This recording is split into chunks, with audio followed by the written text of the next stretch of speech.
Мой рассказ будет сегодня о татарах Мещеры. Мещера – это историческая область, расположена она в западной части Мордовии, включает часть Рязанской области и, может быть, небольшую часть Нижегородской области. И вот как бы небольшое такое вступительное слово хотел сказать. Однажды мне попалось выражение, вот есть такой русский историк Ключевский, и он сказал, для того, чтобы начать изучать историю народа, ну, в данном случае татары-мещеры и выходцы оттуда называются мещерями обычно, то есть это некий такой субэтнос. Вот, для того, чтобы искать или начать изучать историю народа, желательно заглянуть в историческую память самого народа. Я вот так задумался над этими словами, подумал, а что же предки мещерей сами думали как бы о своей истории, о своем происхождении. А на самом деле это один из самых сложных исторических вопросов, что думали люди из каких-то исторических эпох, потому что в источниках об этом как бы мало пишется. Вот. Но нам в этом смысле повезло. Существуют наказы татарских делегатов в уложенную комиссию 1767 года, которая в свое время созвала Екатерина II, и представители потомков служилых татар, там Аюб Яникеев, или от алатырских курмышских татар был Якуб Мангушев, и они вот говорят, что вот наши предки вышли когда-то из Золотой Орды и перешли на службу русским государям. Собственно, никаких больше исторических подробностей, что там было во времена Золотой Орды, практически там мы не находим. Но вот этот факт, он как бы для всех принят. Вот. Ну и, собственно, теперь уже обращаясь к самим историческим источникам, я предлагаю все вместе пройти по ним, ну и заодно посмотреть, а соответствует вот это свое собственное представление, как бы, или насколько исторические источники как бы отражают собственное представление.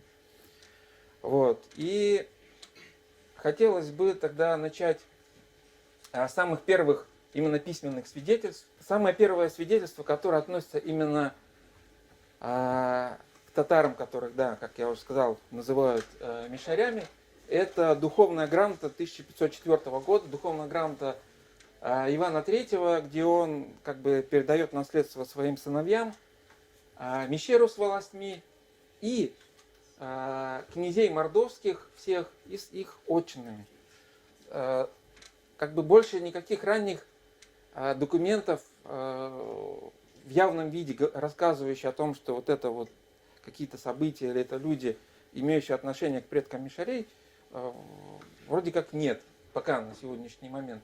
Но здесь я хотел бы провести некую параллель.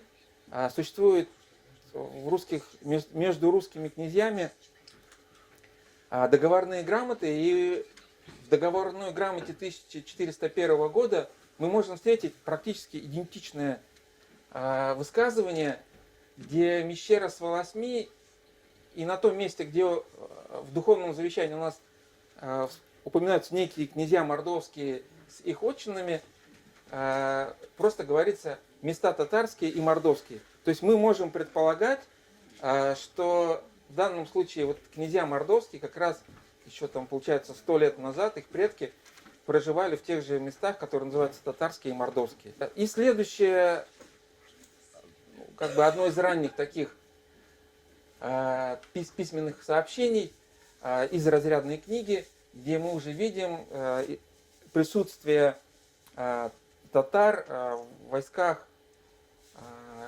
московского государя. И говорится о том, что в передовом полку в походу к Витебску у нас упоминаются князья и мурзы мордовские и татары служилые. То есть, как мы видим, в самых ранних документах, которые действительно у нас есть и жалованные грамоты татарским князьям, как раз вот первый вот в этот промежуток появляются. И имя самого первого татарского князя с территории Мещеры – это Тимир Екшенин. В 1508 году он был отправлен послом в Ногайскую Орду. Это, наверное, одно из самых первых вообще посольств российских, не российских, русских посольств в Ногайскую Орду. В общем, человек он был непростой, видимо, через некоторое время упоминаются и его жена и дети, но об этом сообщении мы потом немножко в дальнейшем остановимся. Известно, что Тимир Юкшенин имел свои владения. Ну, кстати, хочется тогда остановиться быстро. Вот мы видим, что есть татарские князья, есть татарские мурзы, есть служилые татары. Хотелось бы сейчас рассказать, кто такие князья и кто такие мурзы в тот период. Русский термин это князья, по-татарски это беки. Так вот, беки это та знать, которым поручалось выполнять функции наместников над определенной группой населения. И в данном случае в Мещере исполняли роль наместников над мордовскими группами. Эти мордовские группы или объединение этих мордовских групп, они назывались беляками. Вот. И если сравнивать с русскими терминами, то это волости. Есть упоминания там в других грамотах о том, что когда мордва жаловалась друг на друга, они в рамках одного беляка они называли друг друга волощанами. Соответственно, все остальные потомки этих князей, которые не получили право управления, то есть оно подтверждалось специальными утвержденными грамотами, они назывались мурзами. В фарси у нас есть такое эмирзаде. Вот слово мурза произошло от эмирзаде, то есть сын эмира, то есть сын князя. То есть мурзы это, получается, ну, если можно сказать, титул, который приобретался от рождения, и он как бы ничего не обозначал, давал только право, если там дойдет как бы очередь, унаследовать от отца бека право управления вот какой-то группой. Ну и есть у нас рядовые служилые татары. На самом деле среди рядовых служилых татар тоже были непростые люди. Я могу вот привести пример татар Агеевых, там Акаш. Вот есть деревня неподалеку от Темникова, Акашево, это как раз от Акаша Агеева. Тоже был очень богатый род, и, по-моему, он или кто-то из его братьев был женат на дочерях Мурз-Тенишевых. И я хотел бы сейчас вот показать карту. Это карта, где расположены городские центры. И если внимательно посмотреть, то мы можем обнаружить, что основные центры городские, вокруг которых собирались, концентрировалось татарское население, вот в этот период, то есть это начало 16 века, они все вот как бы примыкают к русской границе. При этом Золотоордынский старинный центр, вот это город Наровчат или Мукши, как его называют, он находился, как мы видим, южнее. В это время он был уже запустевший. Археологи обнаружили в Мукше монеты середины 15 века, то есть мы можем предполагать, что максимум до середины 15 века как бы здесь население было, и далее вот в этом пространстве все, населения уже нет, и мы их обнаруживаем, татар, только вот в этих приграничных к русским княжествам территориях. И мы можем увидеть несколько городских центров, самый известный, наверное, Темников, потому что основное население Темникова это были татары, то есть фактически это как бы татарский город. Известен еще один очень старый город Саконы, он упоминается первый раз в 1489 году. Непонятно, что это был за город, и имел ли он отношение к татарам. Но об этом мы остановимся чуть позже. И здесь у меня еще вот таким более светлым цветом обозначены города, те старые, которые исчезли к этому времени. Например, город Темников был построен на месте старого Темникова, город Кадым был построен и немножко перенесен на месте Старокадомского городища. Вот. И известен еще Андреев городок. Андреев городок это современное Тимгеневское городище. Вот группа татар, которая там проживала, сам городок, скорее всего, был русским. Вот, но те татары, которые жили или концентрировались в том районе, они назывались цненскими татарами. Вот немножко поподробнее об этих городских центрах, вокруг которых концентрировалось население татар, и вокруг каждого центра потом впоследствии вот эти группы татар, служилых татар, они образовывали собственные корпорации. Город Кадым, известно, что был построен, это из летописных сообщений, с 17 декабря по 27 марта. И уже, если мы посмотрим, уже через 2 дня приступили к строительству города Темникова. В летописи говорится, что город Темников был перенесен на иное место, потому что тот старый город был мал и не крепок. Вот. Ну, здесь мы можем усмотреть, уже получается, это вот первая половина 16 века, территории уже как бы полностью находится, контролируется в составе московского государства, и здесь некая политика государства по укреплению или обороны, скажем, вот этих своих, получается, для московского государства восточных рубежей. Про Сакону вот как раз я хотел сказать. Есть грамота 1524 года, в ней есть имя Хазяша Мурзы, князь Чагадаева, ну, известный род, княжеский род Чагадаевых, и у него есть дополнение князь Чагадаева, сына Саконского. Вот. И можно предположить, что как раз там или этот князь Чагадай, ну, скорее всего, даже вот отец его, князь Чагадай Саконский, был правителем этого города Саконы. Вот. И здесь еще можно вспомнить сообщение венецианского купца Иосафата Барбара.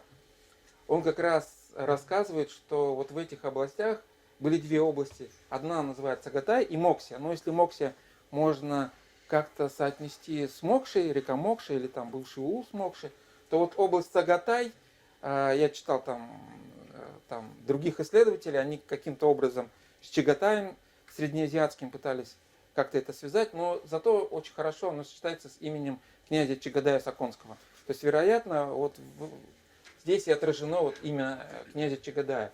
И про Андреев городок хотелось бы тоже сказать, что в 1508 году, это уже из посольских книг, известно, что Андреев городок был за Касимовским царевичем Янаем к городку. То есть вот было некое Касимовское ханство, во главе которого находился, ну, здесь может быть не совсем корректно сказать ханство, потому что Янай был не ханом, а царевичем. То есть он был не царем, как бы по-русски мы говорим, а царевичем, но тем не менее это был некий отдельный юрт. И по факту Андреев городок становился его как бы филиалом. Почему это интересно? Потому что есть недалеко, на другой стороне реки Цны, расположена старинная, известная деревня Бастаново. Вот. И по легендам Бастанова говорится, что они жили когда-то на другом берегу реки Цны, и, возможно, как раз они могли проживать и в этом Андреевом городке.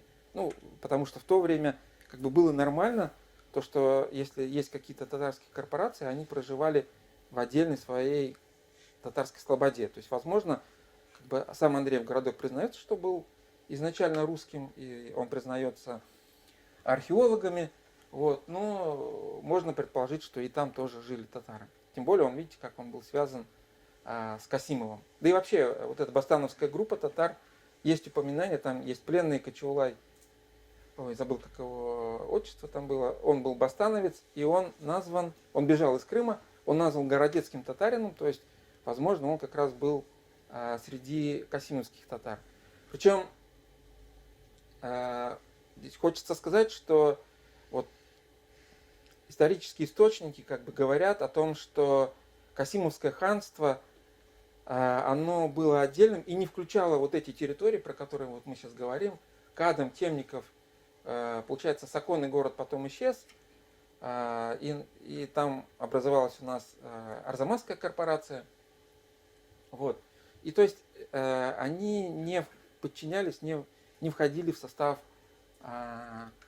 Касимовского ханства. И таким образом, вот если мы еще вспомним карту, которая вот была, вот эти районы, где проживало мордовское население и предки мишарей, это была когда-то внутренняя область Золотой Орды, а граничили они, получается, уже с русскими княжествами.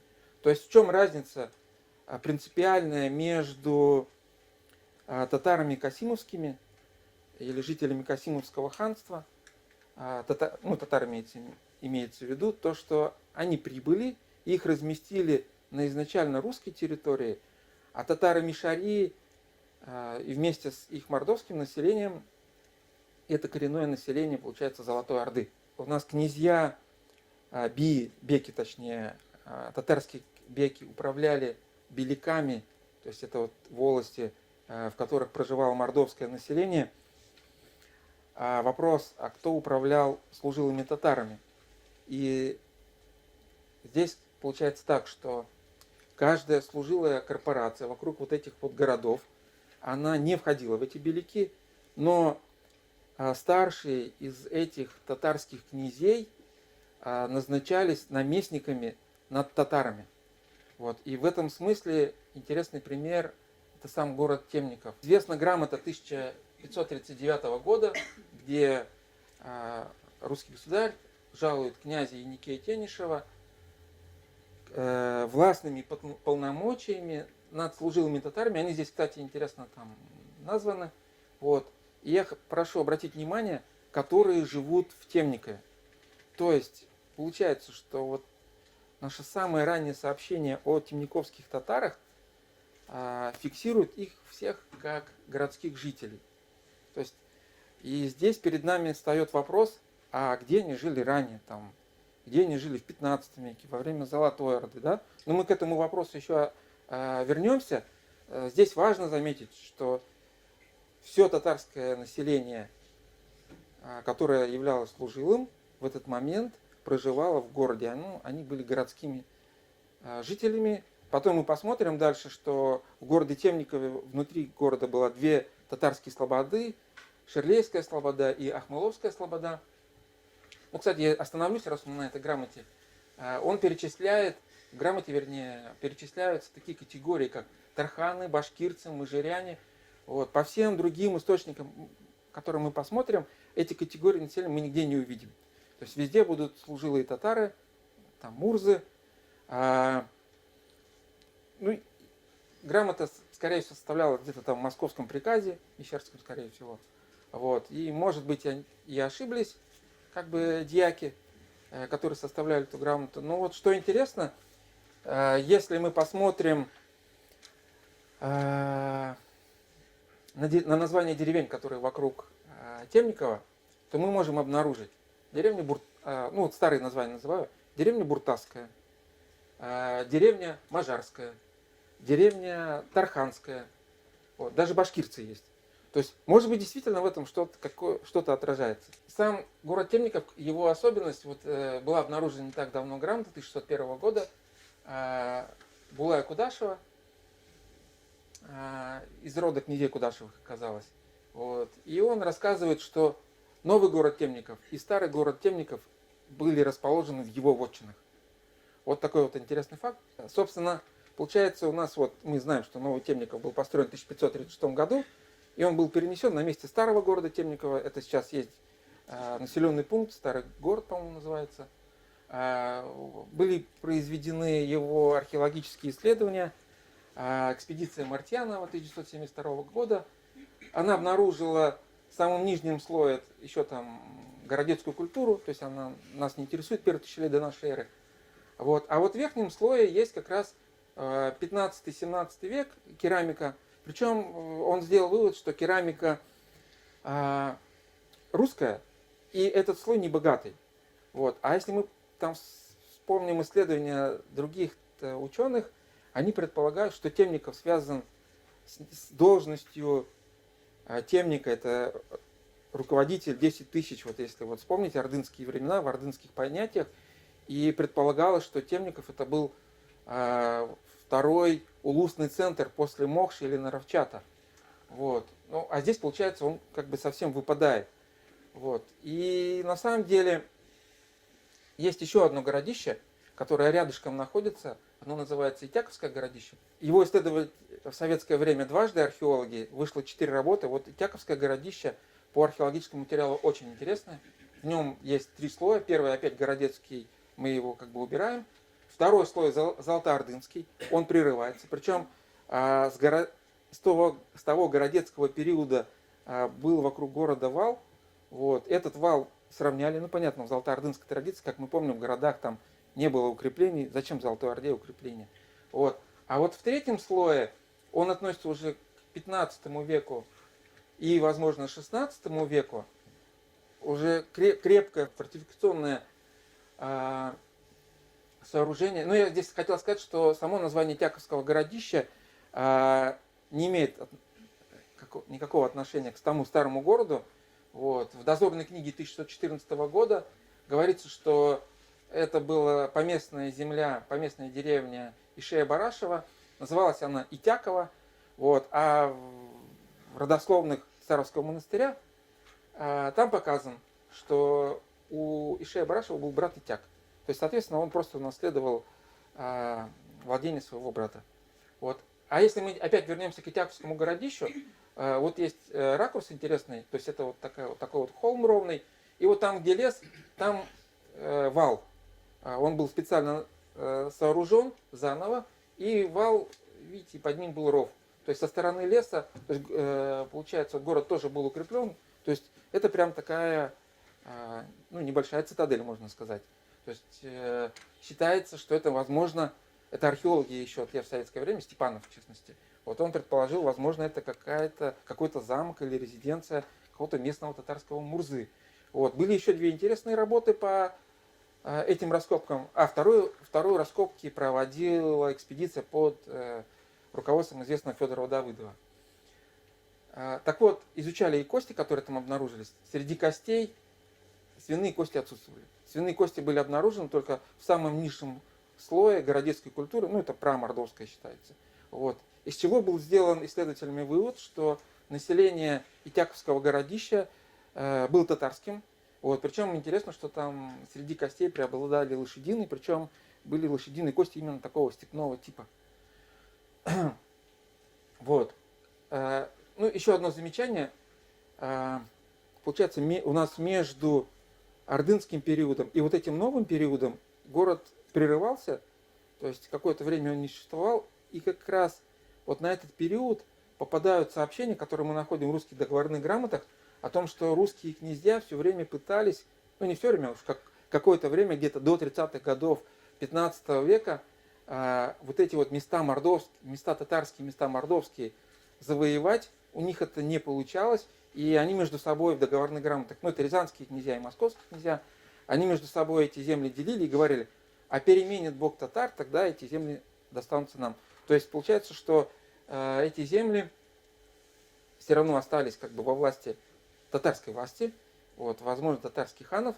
Есть отдельный спор, не знаю, просто мы не успеем к этому как бы подробно вернуться, кому же все-таки, к какому политическому центру вот эти вот территории Мещеры, ну даже не Мещеры, вот эти татарские места, которые примыкали к Мещере, относились. Вот, и в итоге мы сделали вывод, что там до где-то 80-х, 90-х годов 15 века они все-таки относились к Большой Орде. Это не Казанское ханство и не Касимовское ханство. Есть утвержденная грамота 1613 года, это грамота выбора избрания русского царя Михаила Романова на царство. Татарские представители, их было 4, и все они из этого нашего Мещерского края, они поставили свои подписи. И вот там есть 2 человека, Ишайбек, это князь Ишей, вот, про которого мы рассказывали, Ишей Барашев, вот, и Аюкай Мурза, они от своих выбранных товарищей, да, Юлдаш Ларымашин, от города Темникова, и видите, как Темников звучит, Тумен-Каласы. То есть название города по-татарски уже тогда и называлось Тумен-Каласы. И вот мы здесь приходим к некому противоречию. Казалось бы, город Тюмен, это город Темника, это по ордынским меркам большой правитель, с времен Золотой Орды должен был быть центр. Причем керамика показала, что в Итяковском... ну, собственно, про Итяковское городище я уже говорю. В общем, в итоге мы пришли к выводу, время жизни Итяковского городища заканчивается в начале 16 века, и в это же время у нас зафиксирован старый город Темников. То есть, возможно, Итяковское городище перестало существовать и было перенесено там расстояние, на самом деле, небольшое совсем. Итяково вообще к Темникову примыкает.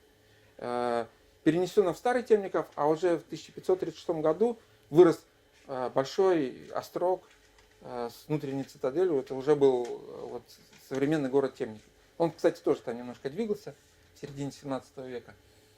Так вот, почему город называется Темников?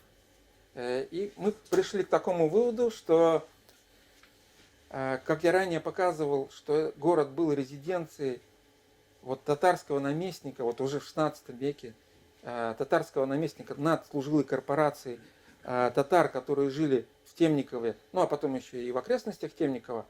Вот. И, возможно, по старой ордынской традиции вот этого татарского наместника и называли Темник-Тумен. Соответственно, и город Темников – это город Темника, то есть как бы резиденция Тумена. Потом уже через некоторое время там появился представитель русской власти, русской администрации уездной. Фактически в городе было два воеводы, но вот Еникея Тенишева мы встречаем в посольских книгах, он начитывался о том, что к нему приходило Ногайское посольство, то есть он получал доходы с города, то есть он был фактически наместником, и это подтверждают все другие грамоты. У нас есть, получается, мурзы, князья и служилые татары. И вот в то время, которое как бы источниками не зафиксировано, когда они перешли в подданство московских государей, для них это был тоже переломный момент на самом деле.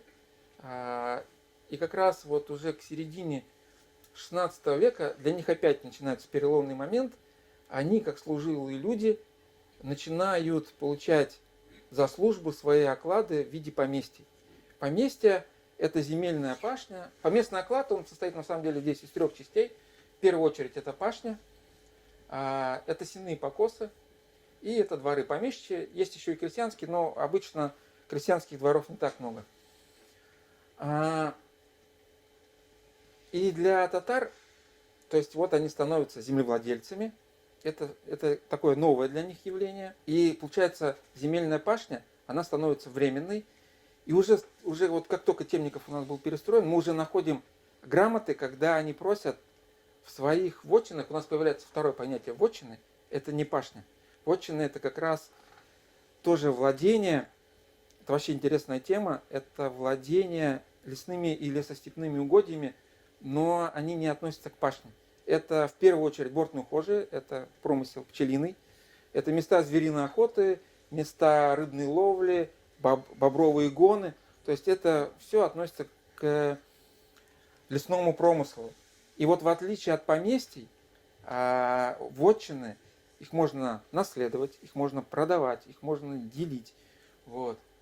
А поместный оклад это вот только вот твой земельный оклад. И татарам начинают раздавать там в диком поле, ну, то есть как бы в ничейных землях, им нарезать вот эти вот поместья. Но, видимо, для того, чтобы их закрепить и после окончания службы поместья у них не забрали, они просят, обращаются к государю, чтобы он выдал им грамоты на размещение вот этой пашни внутри их вотчинных владений. Видимо, тем самым они как бы и хотят себе узаконить, как бы и унаследовать. В общем, это такой сложный момент, потому что по факту поместья не отбирались. Все равно там детям они доставались. Но здесь, ну как раз получается в этот период создается как бы русское, московское государство, создает поместную армию. Сама армия, она такого вооружена по татарскому типу. В других городских, внутренних городов российских, русских точнее, тоже есть корпорации. И так же, как и другие служилые люди, вот эти служилые татары тоже начинают сталкиваться с проблемами, когда рождаются дети, им тоже нужно нарезать оклад, а потом еще рождаются внуки, им тоже нужно нарезать земельный оклад положенный.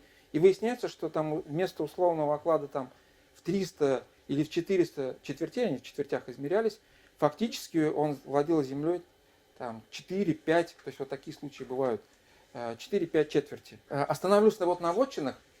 В чем особенность этих вотчин? Изначально, когда татары и мордва, которые тоже этими вотчинами владели. В песцовых книгах иногда они перекладывают, или, ну, не в оригинале, а просто ссылаются, что вот такая-то купча, там, мой прадед купил там у такого-то татарина. И есть вот отрывки, к сожалению, полных песцовых книг не сохранились, но есть отрывки, вот один из известных таких отрывков у Кутуева, где показан его предок, который жил еще в первой половине 15 века, о том, как он там приобрел где-то вотчину, и фактически перед нами вот документальная родословная, которая уходит в 15 век. А помните, мы начинали с того, что вообще у нас в 15 веке источников нет. Вот. Вторая особенность, как я, вот помните, рассказал по этой карте, что татары были сконцентрированы вот ближе к границе, вокруг вот этих вот городов. Вот. Но вотчинами они владели за несколько сотен километров. И здесь я вот пример привел вотчины. Это современный Старокулакинский район, то есть это Ульяновская область, как темниковские татары, которые живут в Темникове, за сотни километров владеют вотчинами. Вот, кстати, тут в этом же примере у нас вот Айтуган Агеев, я вот рассказывал, один из таких интересных родов, они не мурзы, но они очень были непростыми. Поскольку они очень далеко уходили в эти вотчинные, их вотчинные владения до Хапры, там, до современной Саратовской области, то мы можем задать себе вопрос, а могли ли татары в этот 15 век, про который мы ничего не знаем, и практически археологических у нас находок нет, жить там южнее, в этих пределах вотчин? Но в теории это как бы ничего не отменяет. Действительно, они могли жить не в районе Темникова, а там в районе Мокши, где-то еще дальше. То есть такая как бы гипотетическая возможность остается. Я вот просто хотел показать еще один фрагмент из описания. Вот, ну это здесь не вотчина, здесь поместье, но просто чем оно интересно, это сообщение, то, что рядом были татарские и мордовские вотчины. И вот смотрите, здесь описывается вот река, когда вот эти вот географические, ну, при описании земель какие-то ориентиры указываются, здесь у нас появляются некие каменные мечети. То есть это где-то, вот этот район, это район Пензенской области, на границе Саратовской области. Ну, вот видите, река Суляева, река Уза, то есть это как бы знакомые, там можно посмотреть, где на современных картах. То есть и там были когда-то, видимо, в ордынское время тоже поселения, и не исключено, что и предки темниковских татар, кадамских татар, цненских татар тоже здесь могли проживать. Причины переселения, и в основном все причины переселения, это был земельный вопрос. А поначалу, как я говорил, они даже уже вокруг Темникова пытаются в своих вотчинах получить себе пашню. Но, как мы видим, вотчины у них очень далеко, за 300 километров. И там они тоже пытаются получить себе пашню в поместный оклад, зато это будет гарантированная их земля. Иногда там кто побогаче, туда даже переводят русских крестьян. А откуда взялись русские крестьяне? Есть грамоты, и они рассказывают о том, что землевладельцы, ну, татары-помещики, они призывали себе, заманивали к себе крестьян, чтобы им здесь жить и, соответственно, точно так же работать на их землю. То есть это пришлые люди, собственно, вот так вот потихоньку русское население вот в этот Мордовский край подходило. Второй ключевой момент. Кстати, ну вот я тут подчеркнул, что зачастую, ну не всегда, конечно, но зачастую в поисках вот этих удаленных пашин, где потом у нас впоследствии появляются татарские деревни, инициатива исходила от самих татар. А второй важный момент – это перевод на казачью службу. Это уже середина 17 века. Есть хорошая грамота о том, как курмышских татар переводят на Корсунскую черту. И каким образом это происходит? Это происходит добровольно-принудительно. То есть выбираются, опрашиваются, специально посылались люди, они опрашивали татар авторитетных, те, кто не имел земельных окладов, кто был, не успел поверстаться. То есть, ну вот был такое слово верстание, это когда земельными окладами наделяют. Не успел поверстаться. И у всех этих людей, молодых, в основном, или, может быть, обедневших, их, получается, переводят в казачью службу, и им наделяют там где-то в районе 20 четвертей гарантированную пашню. И для этого, и в принципе, вот этот вот переезд для них на самом деле это был хорошим фактором. То есть они точно знали, их будут снаряжать землей, возможно, оружием. Вот. И при этом их еще освобождают от дальних походов. Дело в том, что все основные служилые татары, они называются, что несли, которые не в казачью службу, полковую службу. Полковая служба предполагала дальние походы, ну, там, на западные границы или в степные границы.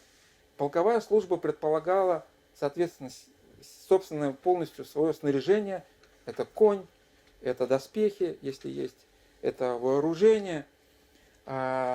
И она была достаточно затратна. И вот эту полковую службу, иногда она сотенная называлась, вот уже в 17 веке могли себе позволить только наиболее зажиточные и авторитетные татары. И те из курмышских татар, вот в этой грамоте там рассказывается, те из курмышских татар, которые не захотели бы там переезжать на Корсунскую черту, а захотели бы остаться в своих краях родных, они должны были подтвердить, и за них должны были заручиться наиболее богатые, авторитетные татары, что да, он способен сам себя снаряжать и способен нести полковую службу.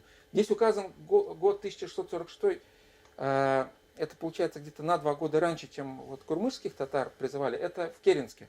Ну, просто у нас не сохранилась грамота, как казачью службу переводили на Керенск, но суть была такая, то есть в Керенск, в город Керенск на казачью службу переводили кадымских татар. То есть, ну вот у нас помимо темниковских была еще своя там группа кадымских татар. Ну, я не назвал, давайте я перечислю. То есть у нас были корпорации вокруг Темникова темниковские татары, вокруг Кадыма кадымские татары, вокруг города Шацка они по старине как бы назывались цненские татары, хотя потом их называли шацкими татарами.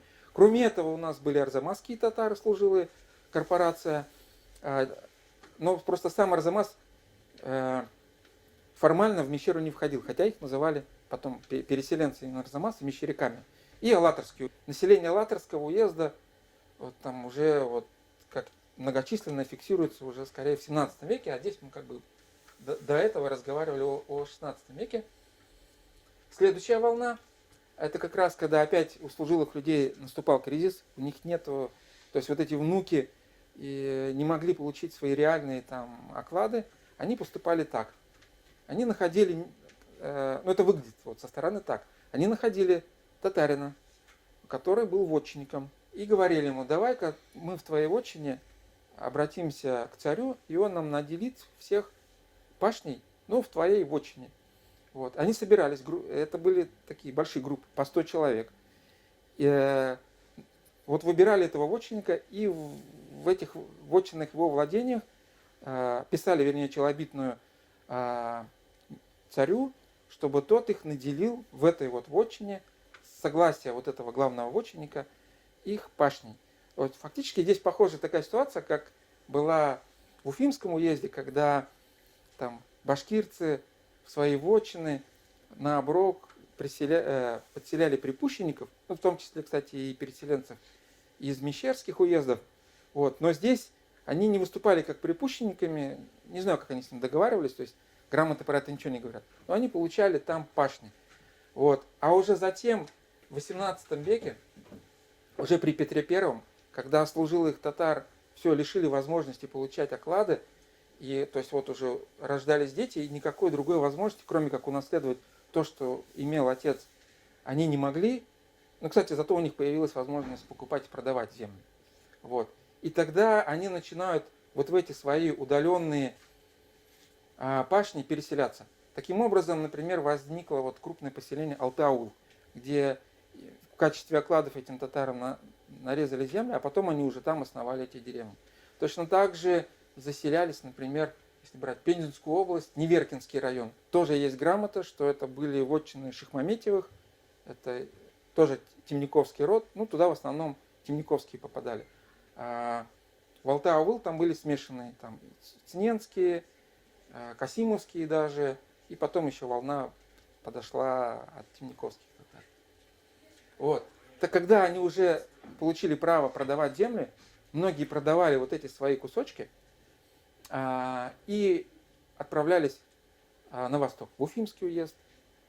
Там договаривались и покупали у башкирцев, не покупали, брали в аренду, как бы в оброк у башкирцев земли. Видимо, это им было выгодно, и это было выгоднее, чем оставаться здесь. И вот еще одна как бы из причин переселений. Переселенцы из мещерских уездов, их называли мещеряками.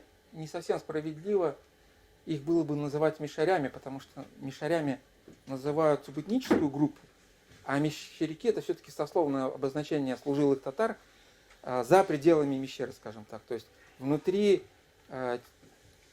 Кадымского уезда, Темниковского уезда, ну, по крайней мере, по документам мещеряками себя не называли. А вот когда уже переселялись в другие уезды, их называли мещеряками. Вот. И оказавшись там, вот люди ищут и не могут понять, откуда они переселились, из каких именно уездов. То есть фамилии, потому что, не фамилии, вот это получается, родовые прозвища, которые стали фамилиями, они потеряли. Вот. И здесь как раз помогли вот эти современные генетические исследования. И многие вот эти из первых переселенцев мещеряков в Уфимский уезд родственниками именно нижегородских татар, это татары Алатырского уезда. Легенда о князе Бихане. Князь Бихан такой известная как бы личность, но она легендарная, она не историческая личность. О ней впервые информацию опубликовали монахи Старовского монастыря. Монахи выкупали земли у татар, и, соответственно, у них там был спор с палачниковыми, этого начала 18 века. Им нужно было обосновать право владения этими землями. Они у татар брали документы, и в фонде Старовского монастыря очень много интересных документов, но в том числе есть и родословные, и есть легенда о князе Бихане. Вот.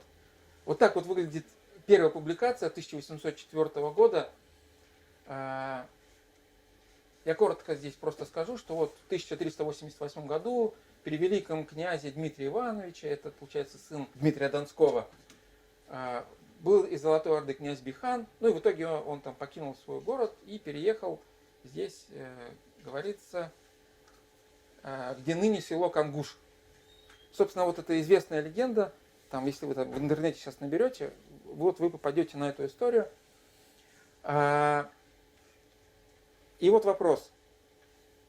Вряд ли татары в своих шежере помнили про какого-то великого князя Дмитрия Ивановича, его сына Василия Дмитриевича. То есть, возможно, как бы не совсем это татарская легенда. И тогда же мы задались вопросом, а что здесь в этой легенде могли именно татары передать, что в их памяти осталось. Мы нашли некоторые ранние записи. Кстати, в более поздних записях вот этот город, в котором жил Бихан, он называется Сараклыч, это где современный город Саров. Там вот городище, оно, получается, сейчас в территории города. И вот пример тоже.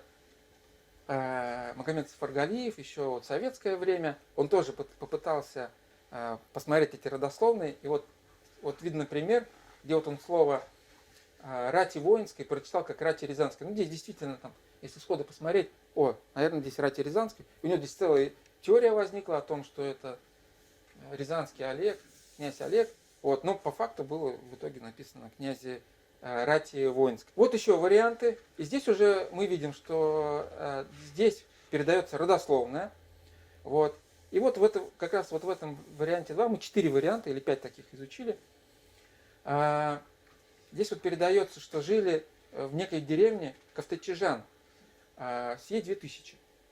Вот. Непонятно, что такое Кавтачижан. Причем сказано, что она находилась в лесу замокшую за Метрял. Метрял это современная деревня, ее можно найти. И вот в одном из вариантов есть примечание, что Кавтачижан это по-татарски Икеменазбар, что это 2000 дворов, а по-мордовски это Кавтачижан. Я потом действительно посмотрел словарь, там, да, Кавтачижан это 2000, и по-макшански переводится. Вот. Интересно, что мы нашли даже в документах и название мордовского беляка, который называется Кавтижанский. То есть, возможно, тоже в нем отражено вот это какое-то легендарное название. Но это все легендарное. То есть это все никакими источниками прямыми никак не подтверждается. Кроме легенд о потомках Бихана, кстати, там всего 4 фамилии, которые попадают, себя возводят именно к потомкам Бихана, встречаются, и вообще, это уже не в документах Саровского монастыря, а а вообще татары, вот это в данном случае документ Давлет-Кильдеевых на восстановление дворянства. Тоже очень интересная и глубокая родословная. Она уходит там, получается, 15, может 14 век. То есть это, получается, тоже легендарная часть. Понятно, что тут у нас там в какой-то вот ветви есть сам князь Давлет-Кильдей. Давлет-Кильдеевы там известная фамилия. Там. От них пошли еще Бибарсовы, может быть, вы слышали тоже про таких. Вот. Но вот я когда посмотрел по именам, например, там есть князь Идибердей. Где-то в ранней версии.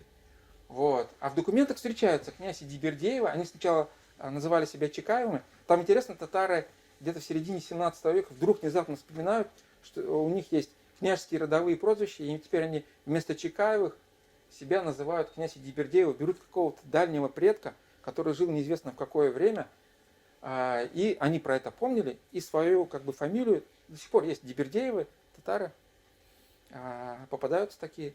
Вот. И мы вот такого одного из Дибердеева там тоже сделали генетический тест, и действительно выяснилось, вот видите, вот эти вот циферки, это говорит о том, что они совпали, они восходят к одному роду. То есть, и получается, что вот эти старые, казалось бы, там непонятные родословные, они там зачастую бывают достоверными. Вот. У нас, если по князю Бихана посмотреть, вот чуть пораньше там был Муратов, вот мы тоже сделали, а Мурат, получается, это тоже же легендарное имя, то есть оно источниками никак не подтверждается, а жили татары, князь Муратов, Муратов до сих пор есть, мы тоже сделали у них ДНК.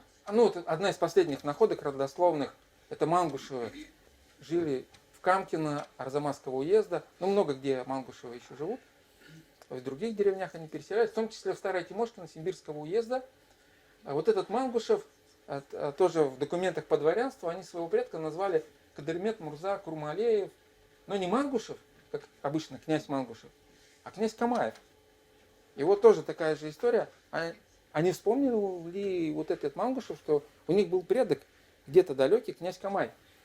Вот. Интересно, они тут подписали, что он выходец из Крыма. А если мы посмотрим песцовые книги 1124-26 года на предков Мангушевых, кстати, они всегда жили рядом с алтагазинами, а вот есть ВКонтакте такая группа «Генеалогия нижегородских татар». Вот, если есть возможность, загляните туда, очень, там они укладывают очень много интересных материалов, тоже тестируют себя, родословные свои восстанавливают. И они как раз нашли потомка Салтагазиных, и выяснилось, что Салтагазины родственники Мангушевыми. Но здесь у нас сейчас вопрос немножко другой. Так вот, получается, что вот в песцовой книге говорится, что они вот, получается, их деревни, там Балеева, это потомок Балея Салтагазина, и Мангушева находится сейчас, получается, современный Краснооктябрьский, по-моему, район Нижегородской области. Вот. И у них была еще деревня Старая Мангушева и пустошь Балеева, которая находилась в другом месте, за рекой Алатырем. Это на самом деле место, где река Рудня втекает в реку Алатырь. Вот. Ну, там написано, что там для Ногайского убега, может, какое-то убежище у них там было. И когда мы смотрим описание их пашни, возле того дуба, возле Камаева селища. То есть, видимо, там когда-то было селище с именем Камай, владельцем которой, возможно, был вот этот их далекий предок Камай, которого вот он вспомнил как князь Камаев. Применимость ДНК-исследований, как выяснилось, я сам занимаюсь этим вопросом где-то с 2009 года. Мне мои казахские друзья помогли сделать лично для меня тест. Вот, они через меня говорят, давай посмотрим, как выглядят потомки Бихана. Вот. Но применимость ДНК-тестов, особенно в исследовании этногенеза, весьма ограничена. Вот. И здесь можно много про это говорить, но я просто скажу, что, например, по Y-хромосоме это прямая мужская линия, что если мы вычисляем какое-то родство, то все самые тесты глубокие, там, это полный секвенс Y-хромосомы, если мы сделаем, то рассчитать возраст общего предка все равно возможно с большим как бы, вот, диапазоном, где он жил. Ну, там плюс-минус 400 лет, даже если он у нас, мы реально по документам знаем, что он у нас там жил где-нибудь в 15 веке, то мы все равно попадем в диапазон плюс-минус 300 или 400 лет. Это очень большой период. Для истории 100 лет мы можем попасть уже в другую эпоху. То есть и говорить о каких-то родстве вот этих древних или средневековых народов зачастую не приходится.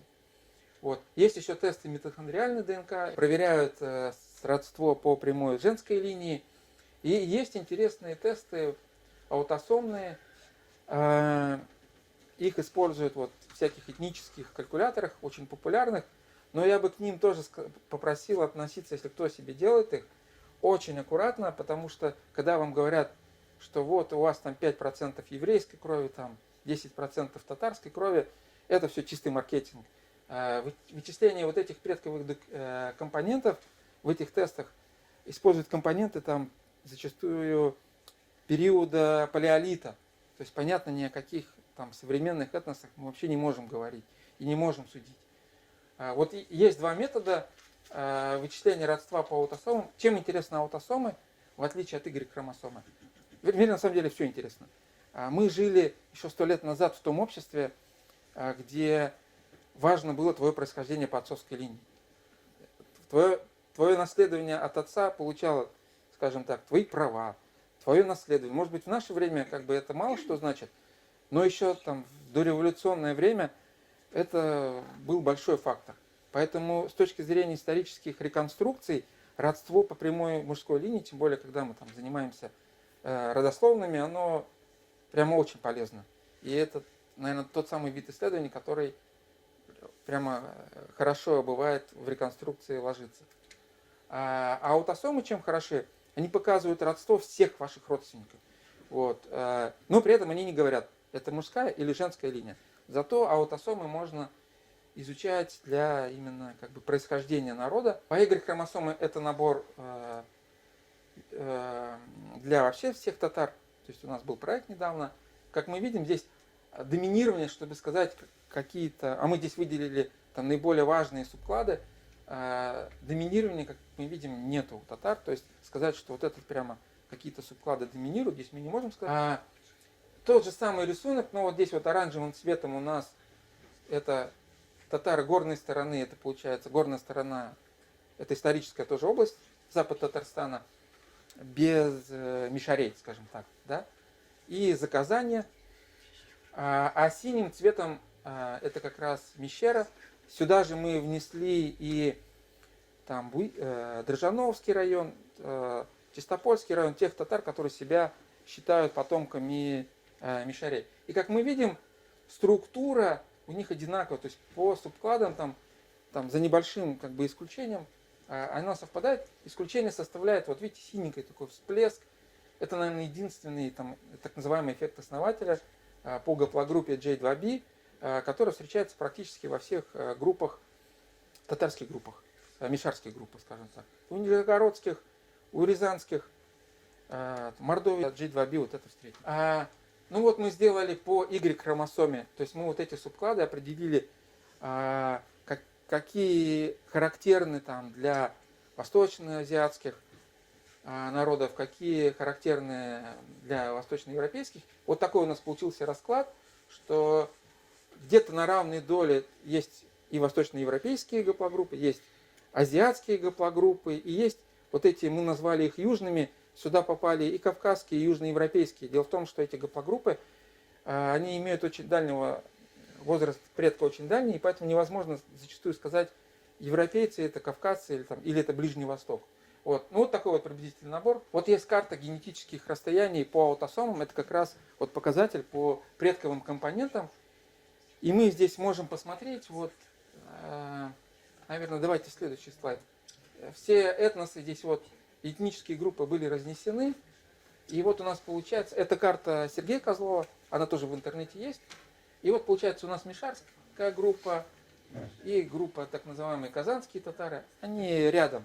То есть фактически с точки зрения как бы происхождения, с точки зрения состава компонент, мишарские и казанские татары очень близки и зачастую даже там неразличимы. Вот. Чем интересен вот этот вот слайд, здесь видите много каких-то значков.